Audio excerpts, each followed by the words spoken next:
그럼 모든 종교의 공통점 어떤 형태로든지 행위를 하면 무엇을 하면 복을 주겠다.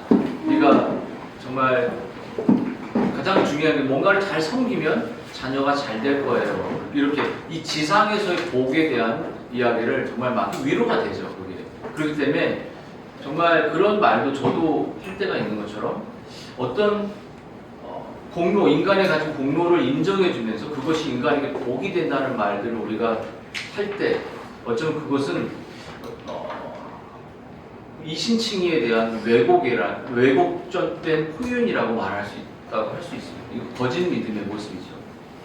여러분, 육에 속한 우리들은 어떻게든 인간은 자기가 조금 더 잘해서 의로워지고 싶은 의로움을 드러내고 싶은 모습이 우리의 모든 선을 행하고 이렇게 설거지를 하고 무엇인가 봉사했는데 좀 드러내고 싶은 욕구가 제가 잘 드러내지 않습니까?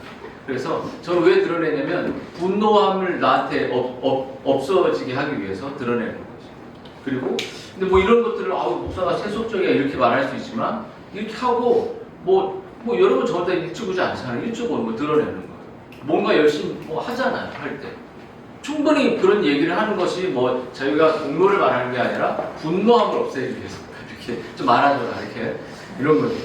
그러면 여러분 오늘 중요한 것은 아브라함 할례에 대한 이야기예요. 할례를 의지하지 마라.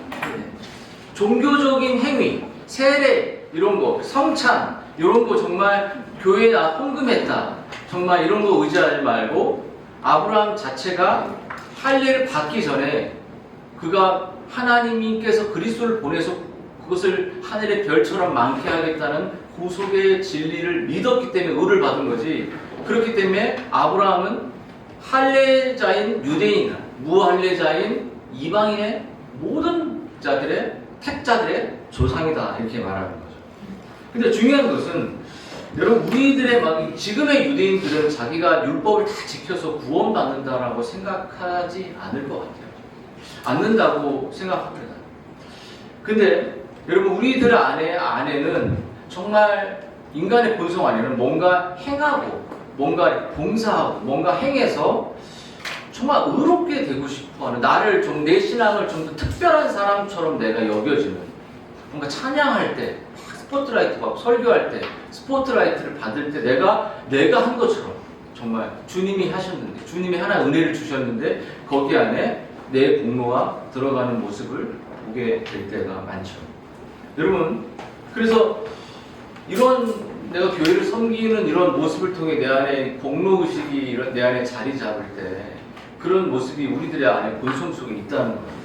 여러분 16세기 중반에 로마 카톨릭인 트렌트 공회는 뭐라고 말했냐면 세례를 통해 주어지는 세례, 그러니까 그들이 세례를 주고 뭐 성찬도 하잖아요. 그런 이 세례 의식, 그 로마 카톨릭이 제공하는 그런 의식은 인간의 죄의 고유한 본성의 죄가 다 제거된다. 그들은 성화가 일어나고 이 땅과 영원한 벌도 사라지는 이 세례 의식이 그들의 본성의 죄도 사라지게 만든다고 말하는 게 로마 카톨릭이 갖고 있는 그런 그들이 믿는 교리의 내용이겠죠. 근데 이렇듯 여러분 우리의 마음속에도 정말 내가 정말 믿는 내가 오늘 개혁주의를 말하고 있다. 청교도를 말하고 있다. 내가 막 그런 이야기를 하는 것에 대해서 안정감을 갖는 요소들. 내가 목사의 아내야. 내가 어떤 신실한 집사의 아내야. 이런 것을 통해서 바른 진리를 추구하고 있는 것이 내가 본의 아니게 누군가를 차별하고 있고 쟤는 불쌍한 사람. 저는 좀 불쌍하지 않아. 정말 여기에는 구원이 있는데 저쪽에 구원이 없어. 이렇게 생각하고 있는 어떤 선민사상의 의식이 우리들에게 있다는 거예요. 그렇지 않습니까? 자기의 교리가 참되다고 말하는 많은 교인들은 자신의 목사를 정말로 추앙합니다. 그냥 가르치는 자를 존경하는 정도의 수준이 아니라 저분을 통해 구원이 나온다고 믿기 때문에 추앙 정도까지 가요. 그리고 그분들의 공통점은 뭐냐면 정말 나는 조국교를 위해서 참된 진리를 전했지만 정말 조국교회는 참된 진리가 없어. 이렇게 말하면서 반대로 역설적으로 여기에는 참이 있어. 이렇게 말해서 그들에게 프레임이 딱 쓰여져서 이곳을 떠나면 내가 어떻게 구원을 받으려. 이러한 정말 오직 예수 그리스도에만으로 구원을 얻는, 차별이 없는 보편적인 진리, 보편적 성도를 만드는 게 아니라 특이한 성도를 만들어내는 거죠. 특별한 성도. 그렇지 않습니까? 그래서 우리들의 마음속에도 그런 게 있는지 정말 그렇게 여기 있으면 구원이 있고 그렇진 않겠죠. 그래서 아브라함은 이 유대인들이 믿고 있던 할례라는 것, 할례가 아브라함이 할례 전에 의롭다함 받는데 이 할례를 무너뜨리려는 거예요. 할례가 정말 중요한 것인데 할례의 가치가 그걸 붙드는 너희들은 소망이 없다는 사실을 알려주는 것이에요. 여러분 할례가 뭐예요? 할례. 이스라엘 백성이 8일 딱 태어났을 때 표피를 자르잖아요. 그러니까 하나님의 백성에 대한 그러니까 육체적인 내가 하나님의 택한 백성이야라는 사실에 대한 증거예요. 증거. 마치 어쩌면 내가 이 교회에 소속되어 어떤 특정한 교회에 소속되어서 여기에 구원이 있어. 이런 사람들은 그것을 정말 절대로 믿겠죠. 여러분 할례는 뭐냐면 정말 내가 하나님 백성이야. 나 구원받았어. 나 선택받았어. 이거예요. 유대인들 그것을 믿고 있는 거죠. 근데 하나님은 바울은 아브라함이 할례 전에 의로 칭해받았어. 할례로 구원받은 거 아니야 라는 사실을 말해줘요. 여러분 할례가 뭐냐면 할례는 제일 중요한 단어가 표, 사인과 실이라는 인이라는 이 할례. 여러분 그 성경의 내용을 보면 할례는 언약의 증표인데 이 왜 그렇게 시끄럽죠? 집중하세요. 자 보세요. 추우면 자켓을 입고 에어컨은 저기를 좀 올리면 돼요. 네. 보세요. 여러분 이 사인은 뭐냐면 하나님과 이스라엘 백성이 결혼했다는 거지. 결혼. 그래서 반지를 끼고 도장을 찍는 거예요. 씨를. 그러니까 할례를 이스라엘 백성들이 8일 만에 했다고 말하는 것은 뭐냐면 내가 그리스도와 결혼했습니다. 그리스도는 내 신부, 그리스도는 내 신랑입니다. 이것을 반지를 끼고 도장을 찍는 거예요. 도장을 쫙. 그래서 인침 이렇게 말해요. 이미 구원받은 자들이 도장을 확 찍는 거예요. 우리는 이제 결혼하고 저는 반지를 별로 안 좋아해서 금방 잊어버렸어요. 금방. 반지를 너무 싫어해요. 반지 싫어하고 시계 차는 것도 안 좋아하는데 금방 비싼 거 안 샀길래 뭐 한 달 안에 몇 달 안에 잊어버린 것 같아요. 바로 총각이 된 것처럼. 여러분 그래서 이스라엘 백성들에게는 이 하나님이 내가 소유가 됐다. 이제 할례를 통해서 소유가 됐고 하나님의 백성이고 나는 구원받았다라는 것이죠. 여러분 그래서 우리가 이 세례를 받을 때 우리가 세례를 쉽게 주지 않는 이유는 이 세례는 구원받은 자들이 영적 세례는 보이지 않기 때문에 성령 세례는 보이지 않기 때문에 이 내면의 역사 오늘 할례를 외적인 것이 중요한 게 아니라 내적인 할례를 중요하게 보는 거예요. 그래서 오늘 우리가 이 이스라엘 백성들이 이 인침과 그 도장과 인을 생각해 내가 하나님의 자녀다, 신부다라는 의식을 받을 때 우리가 이 세례를 받을 때 교회에서 또 어떤 성찬을 참여할 때 뭘 기억했냐면 그때 구원받는 게 아니라 내가 하나님의 소유다. 내가 하나님과 그리스도와 연합되어 있다. 이것을 인식하는 이것을. 그래서 도장을 쭉 찍을 때 어떻게 돼요? 인침을 찍을 때 어떻게 돼요? 에베소에서 인침이라는 단어가 많이 나오는데 그것은 성령의 소유권을 주장하면서 우리에게 부어주는 거예요. 성령이 부어지지, 물이 부어지는 것이고 우리의 내면에 부어져 너는 내 것이야 이렇게 하나님. 그렇죠? 근데 여러분 그래서 마틴 루터 같은 사람들은 종교개혁을 하면서 많이 힘들었죠. 그런 아픔이 있었죠. 정신적으로 막 모든 것이 누적될 때 정말 내가 이 종교개혁을 하는 것이 정말 가치가 있을까? 그것도 두려웠어요. 그때마다 루터는 분필로 이렇게 써요. 뭐라고 쓰냐면 베프티다 투스 숨 이렇게 써요. 나는 세례받았다. 나는 연합됐다. 나는 그리스도 안에 있다. 내가 그리스도와 손가락 안에 있는 것이 아니라 그리스도의 마디마디를 되어 있는 존재다라는 사실을 그가 두려움 속에서 그 하나님의 연합교리를 할례라는 것, 세례라는 것, 이것을 계속 기억했다는 거예요. 이미 할례라는 게 뭐냐면 세례 받을 때, 그래서 우리가 쉽게 세례 받으면 안 되는 게 뭐냐면 거듭나지 않은데 뭐 세례를 준다, 이렇게 교회에서 세례 받을 사람이 없을 때 세례를 주는 거예요. 그러면 학습 받을 사람이 없으니까 얘 아직 받을 때가 안 됐는데, 그래서 부모가 이 아이가 정말 영적인 신앙 고백을 할 때 세례를 주고, 이미 구원 받은 자들에게 세례가 들어가는 거지, 뭐 구원의 도구로서 전도용으로 이렇게 하면은 정말 그 의미와 가치를 모른다는 거예요. 그러므로 여러분, 우리가 이 할례를 행하고 이 교회 안에 세례를 행하고, 정말 바울이 말하는 이런 할례는 이미 너는 그리스도의 반지를 꼈고 그리스도의 은혜가 성령의 인침으로 너가 내 소유라는 사실을 깊이 인식하는, 이 교회는 예수 그리스도의 몸의 소유라는 거예요. 여러분, 만약에 그리스도의 가정도 그리스도의 몸에 있잖아요. 근데 중요한 건 가정의 리더가 최고이신 예수 그리스도인데 가족이잖아요. 우리 교회도 가족이고. 근데 가족 안에 진리의 충돌이 일어나. 그러면 제가 나중에 이제 장로님들하고도 얘기를 하겠지만, 어떠한 의견의 충돌이 됐을 때 감정을 내려놓고 진리가 하나 예수 그리스도의 말씀이 맞는지 같이 신앙 양심적으로 회의합니다. 장로주의를 공부하고 장로주의의 제일 최고의 웨스민 신앙국의 회의를 통해서 일어난 것처럼 끝없는 회의죠. 그냥 나 따라와 이게 아니라 서로의 성경적인 이 기준에 두고 회의를 합니다. 예수님을 우리의 머리, 그리스도의 그 양심을 두고 이것이 맞는지 돌아보면서 진리에 맞을 때 그것을 자신의 감정을 꺾을 수 있는 거예요.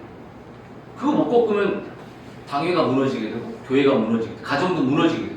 그래서 여러분들에게 늘 기억해야 될 건, 딱 진리를 두고 내 본성이 맞는지 안 맞는지, 이게 내 본성인지 내 고집인지 나의 죄인지 돌아보고 그것을 꺾지 않으면 어떻게 되죠? 끝까지 가요. 끝까지 어떻게 해요? 교회 떠나겠죠. 저 사람 미워해버리겠죠. 그런 극단의 행동을 하는 것이 가장 아이들에게는, 우리 가정에게는 최악의 죄를 짓는 거예요. 이미 상실한 상태로 있는 거예요. 여러분, 제가 이제 아내랑 싸울 때 별 추잡한 거 많이 싸우죠. 뭐 가정의 돈, 공부, 학벌부터 시작해서 다 나옵니다. 정말 어떻게 하면 저 아내를 내가 말로 더 죽여버릴 거 아닙니까? 이렇게. 뭐 언성을 높이고 하죠. 죽여버리죠. 여러분, 그렇게 싸우지 않습니까? 똑같이. 가장 날카로워, 가장 사랑하는 사람을 가장 날카로운 칼로 몰고 가장 외롭게 만들고 소외되게 만들어서 비참하게 만들고 그 권위를 다 무너뜨리는, 서로의 권위를. 가족이 아니에요. 그리스도에 연합되어 있지 않습니다. 아이들은 그걸 보겠죠. 그러면 그대로 살아가겠죠. 뭐 어떤 사람은 이세영 목사 말을 안 하겠죠. 근데 뭐 말 안 한다고 눈으로 무섭게 할 거 아닙니까? 이렇게. 뭐 여러 가지 모습이 있겠죠. 근데 이 할례를 유대인들이 붙잡았던 거에는 이방인들을, 무할례자들을 같이 없게 하죠. 가족이 아니야. 너 이 청교도 진리 모르지, 개혁주의 모르지, 16세기 알아? 뭐 이렇게 하면서 딱 나는 뭔가 많은 것을 알고 있는 것처럼 썰 푸는 거야. 근데 그가 예수 그리스도 지식이 없어도 예수 그리스도를 사랑하는 모습, 어쩌면 우리들의 삶보다 그들의 헌신이, 복음주의권의 삶, 정말 우리 교회를 돕는 백본상인 같은 삶은 훨씬 더 탁월합니다. 막 길거리 지나가면서 왜 저를 믿어? 왜 부처님한테 예수님 너무 좋은데 왜 이래? 막 이런 말들이 너무 자연스럽게 나와. 그거는 우리 안 되잖아요. 뭐 개혁주의 진리를 말하면 뭐 하나 방송 타고 이러면 말하면 그게 아니야. 일상에서 절에 갈 일이 있는데 그냥 그렇게 얘기했다는 거예요. 예수님 살아계신데 왜 죽은 신을 믿어요? 막 이렇게 얘기했다는 거예요. 그래서 이거 대단하다. 깜짝 놀라죠. 그게 개혁주의 모르는 사람들의 삶이에요. 우리는 뭐 개혁주의 안다고 이런 거 자꾸 얘기 떠들 필요 없어요. 하나의 공간에서 떠드는 거지 일상에서 내 삶으로 나타내지 않는다는 건 이걸 놀래가지고. 그래서 여러분, 이 할례, 또 지금 말하는 이 세례는 거듭난 신자가 그리스도의 연합을 다시 한번 확인하고 내가 내 반지와 나에게 부어주는 그 성령의 인침을 내가 기억한다. 나 혼자 아니다. 우리는 가족이다. 우리의 가정을 지키는 사람으로서 남편을 줬다. 아내를 줬다. 이걸 생각해야지 자꾸 그 위에 있는 남편을 건드리고 아내를 건드려서 예수 그리스도를 짓밟는 행동을 하지 말아요. 그럼 가정을 무너져. 애들도 그런 가정을 만들게 되죠. 그래서 이 그리스도의 가정은, 교회의 가정이나 그리스도 안에 있는 가정은 소외가 없어요. 여러분, 우리 가족도 서로 소외시킬 수 있잖아요. 서로 막 해서 각방 써요, 안 써요? 각방 쓰잖아요. 같이 잠자기도 어렵잖아요. 이미 그 마음 안에 소외가 일어나는, 분리가 일어나는 거예요. 그러면서 각자 일을 해. 그게 얼마나 죄악된 일입니까? 예배 때만 화해하고 예배 드리는 게 아니라 가정에서도 그렇게 아이와의 관계 속에서 그렇게 돼야죠. 그렇게 하실 거죠? 아멘 하십니까? 딱 고개를 숙이시는 거 문제 발언할 때. 그래서 가족 안에서도 교회라는 가족 안에서 소외되지 않게 모르는 좀 도와주고 그렇게 정말 그리스도의 몸 안의 연합이 그런 것이. 근데 여러분, 바울은 이 할례가 하나님의 그 유대인과 이방인을 나누는 그런 기준이 아니라 하나님의 소유된 백성으로서의 도장이다라고 말하는 것처럼 왜 이 이유를 말하냐면 할례는 여러분 우리의 몸에 하는 것이 아니라 몸에 성찬도 하고 세례도 하는 우리 외적으로 하는 거지만 정말 중요한 건 할례는 어디에 하나요? 우리의 마음에 하나요. 그리스도께서 우리의 안에 정말 생명을 주시고 그 인침을 주셔서 그 성령의 부어짐이 우리 안에 생기는 내 안에. 그래서 우리의 심령 안에 도장을 찍고 우리의 심령 안에 너는 내 것이야. 내가 너를 위해 내 목숨을 주어서라는 그 진리를 우리에게 가르쳐 주시는 거죠. 할례는. 그래서 여러분, 하나님 무엇보다 우리가 이 바울이 말하는 그 믿음, 정말 할례를 생각할 때 정말 하나님의 소유된 백성을 생각할 때 바울은 그 할례를 마음에 할 때 뭐라고 말하냐면 우리의 마음에 덮은 죄를 잘라내라고. 그래서 이 예레미야 이렇게 말해요. 너희 묵은 땅을 갈고, 그러니까 우리 마음의 밭을 가는 거죠. 막 거기를 막 갈라내. 그리고 내 중심성을 갈라내. 나의 본성의 돌들을 빼내. 갈라내. 제가 우리 최종원 목사님 발명 볼수록 너무 좋은데 그분한테 이런 말을 했어요. 목사님께서 성도님들의 마음의 밭의 돌들을, 가시들을, 염려들을 다 제거해 주셔서 제가 말씀을 뿌렸을 때 은혜가 너무 됐다. 그게 진심이었어요. 정말 이렇게 가까이 계시기 너무. 예전에는 안 좋은 소식들을 듣고 주변에 할 때 힘들었지만 참 제가 만난 분 중에 가장 귀하다, 너무 이렇게 신실하다, 이런 게 정말 깊이 느껴지는 분인데요. 그래서 여러분, 이 유다인과 예루살렘 주민들아, 너희는 스스로 할례를 행하여 너의 마음의 가죽을 베고. 무슨 말이에요? 여러분의 마음의 가죽을 베라는 거예요. 여러분 마음속에 있는 진리를 거부하고 내 중심성에 있는 그 돌들, 마음의 딱딱함들, 이런 것을 잘라내서 베라는 거예요. 마음을 기경하고 연약함이라 말하는 수많은 죄들을 잘라내버려야 돼요. 마음의 가죽을 잘라내라.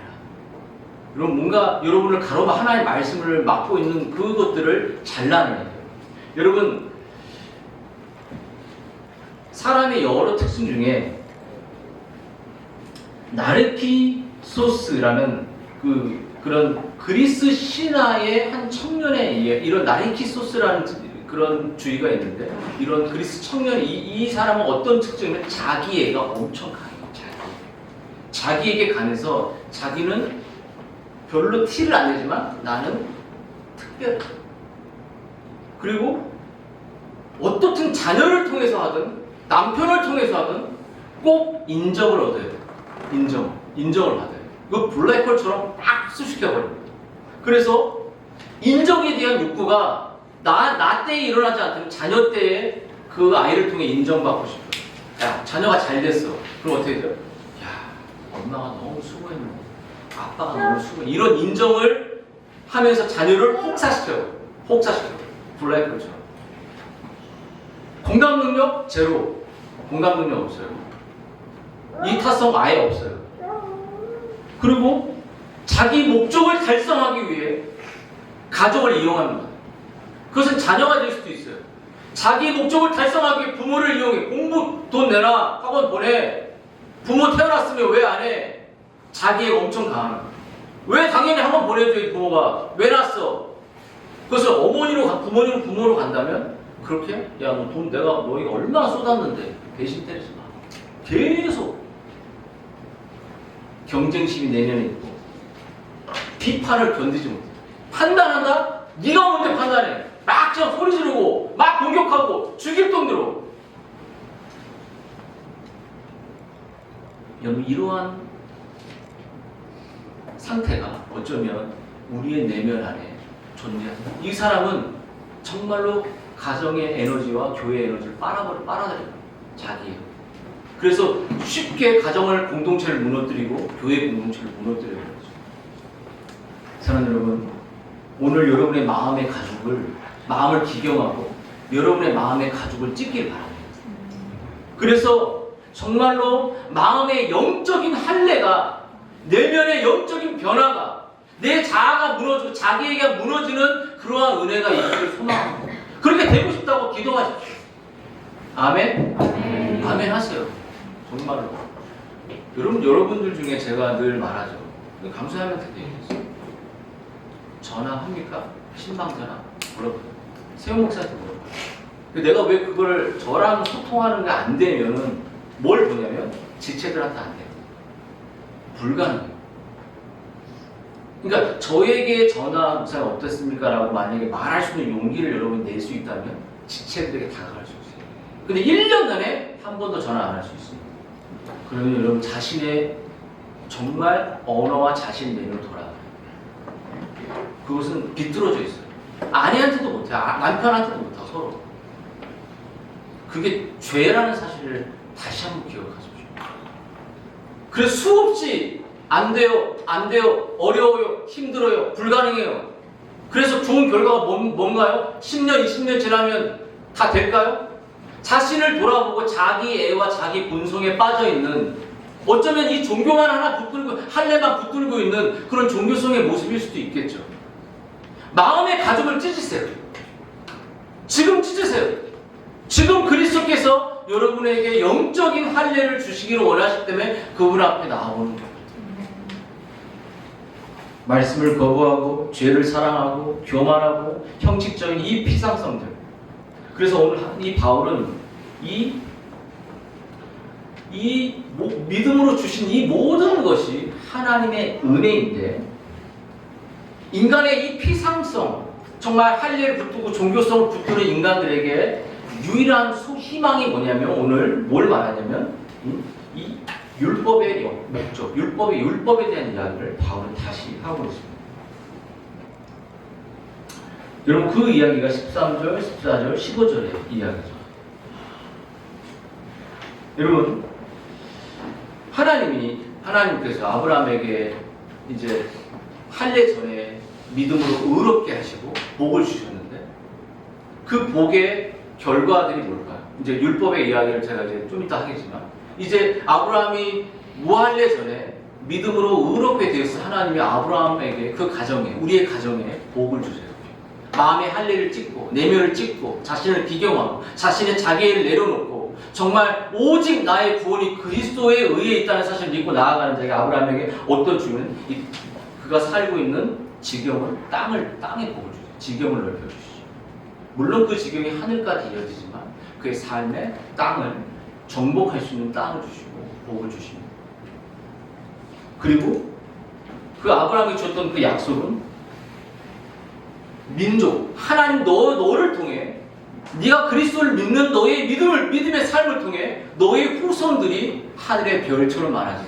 어쩜 여러분의 삶에서 여러분이 내가 종교성을 붙들지 않고 정말 예수 그리스도가 나의 왕이고 그분이 나의 참된 내면의 할례자요. 그분의 할례 그 성찬이나 세례를 생각하면서 내가 예수 그리스도의 나의 소유입니다라고, 나는 그분의 소유입니다라고 말하는 자들에게 하나님은 그 가정에게, 아브라함에게 하늘을 바라, 하나님 믿는 많은 민족을 주었던 것처럼 여러분의 후손들에게도 그런 믿음의 단계를, 회심의 은혜를 주시고, 이 아이들이 또 해서 변화를, 영적인 자손들을 허락하십니다. 그리고 아브라함에게 그 후손들을 통해 복을 누리게 될 것이다. 그리고 결국 예수 그리스도를 아브라함에 주신 것처럼 그 후손들에게도 예수 그리스도를 붙들고 구원 없는 복된 삶을 살게 하셨죠. 여러분, 이러한 것이 다 믿음을 통해 오는 것입니다. 예수 그리스도를 믿는 믿음, 내면의 할례를 거친 자들. 근데 우리가 이 믿음의 축복을 너무 가볍게 여기고, 믿음의 이 은혜를 너무 쉽게, 정말 깊은 하나님의 내가 하나님의 자녀된 소유가 됐다는 사실을 너무 가볍게 연 사람들에게 믿음으로 받는 의의 축복을 알려주기 위해서 율법으로 정말 할례를 붙들고 종교성을 붙드는 그 허무한 게 무엇인지를 계속 아브라함은 우리에게 깨닫게 하십니다. 여러분, 율법의 목적이 뭐죠? 여러분, 인간이 자신의 의를 행할 때마다 하나님이 제시하신 의의 기준이 무한하다. 우리는 너무나도 벌레 같다는 거예요. 우리는 율법의 저주 아래 있다는 거예요. 율법을 통해 하나님의 의의 기준이 완전하고 너는 그 의를 충족시킬 수 없는 비참한 상태를 우리들에게 계속 보여준다는 거죠. 이 율법을, 우리가 종교를 붙들고, 내 아빠가 믿음의 가정을 붙들고, 내가 어려움 속에 하나님 내가 예배 안 빠졌는데 가정에서 예배, 이런 건 다 필요 없는 거죠. 여러분, 우리의 율법적인 행위는 우리를 구원할 수 없습니다. 율법은 진노를 낳는다고 말해요. 하나님의 율법을 지킴으로 스스로 의롭게 하려고 내가 안전하다라고 착각하는 그 애쓸수록 자신의 죄성 때문에 정말로 심판을 더 쌓고 있는 거죠.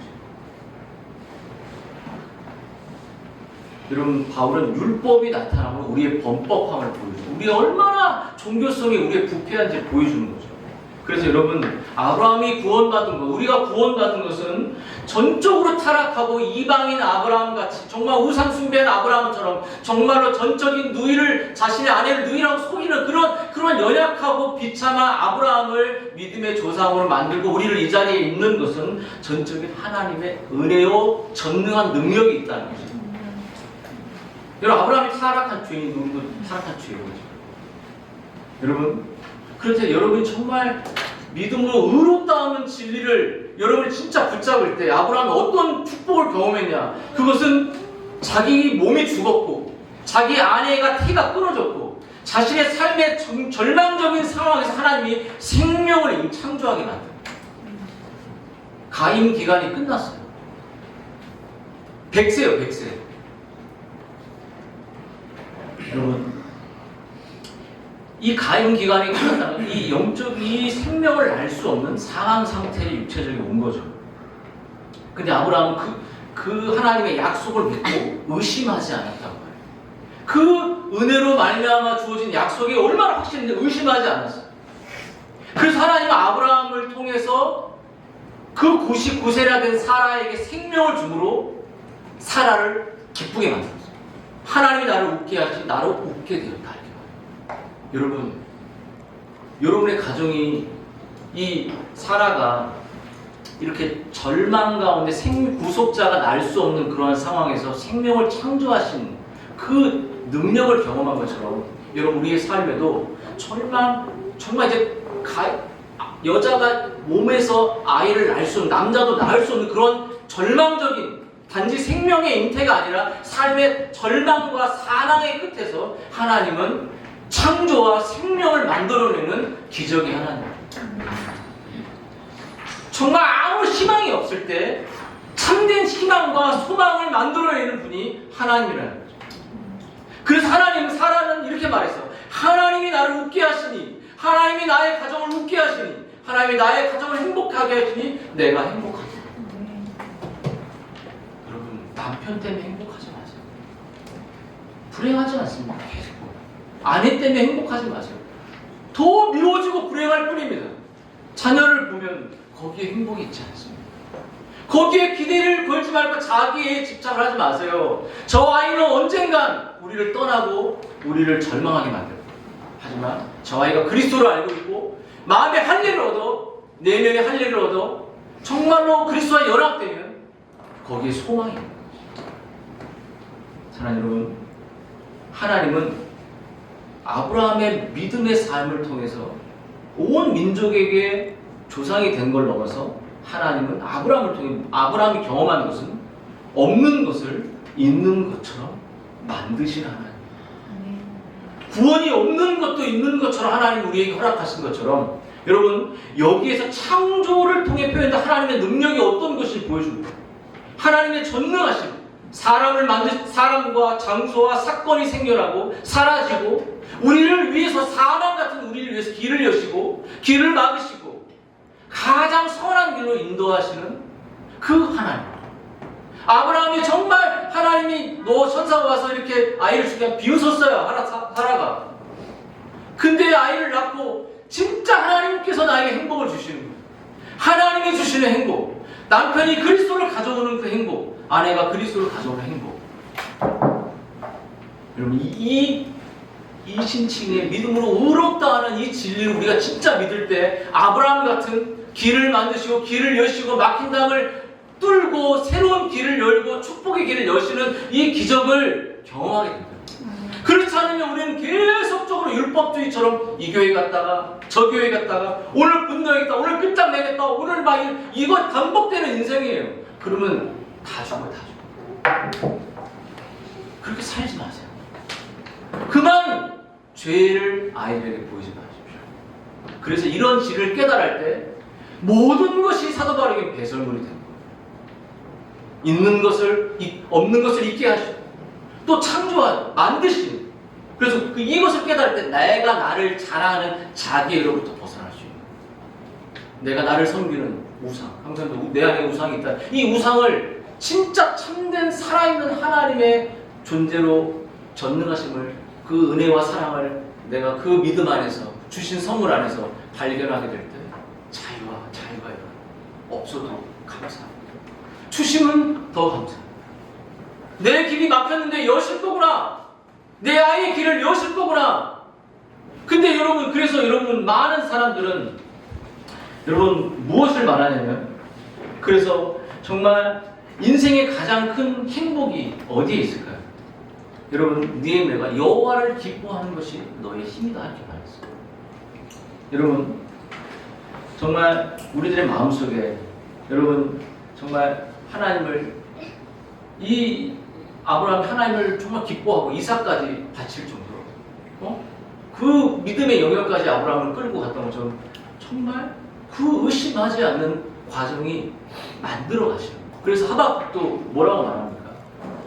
무화과 나무가 무성하지 못하는, 포도나무의 열매가 없으며 감람나무에 소출이 없고 밭에 먹을 것이 없고 우리의 양이 없으므로 외양간에 소가 없을지라도 나는 여호와로 말미암아 즐거워하고 구원의 하나님을 기뻐한다. 계속 없는 거예요. 사라도 없었어요. 다 없었어요. 정말 여러분에게 정말 필요한 것이 무엇인가요? 여러분 자녀에게 정말 필요한 게 뭐라고 생각합니까? 이 시대는 정말 필요한 것을 채우기 위해서 니드라는 이 단어, 정말 사람들에게 이 땅에 있는 것만을 보여줘요. 너의 자녀가 잘 될 거다. 뭐 이런 공로로 인정해주기 나쁜 거 말하는 거 아니지만 다 땅에 있는 것만을 말합니다.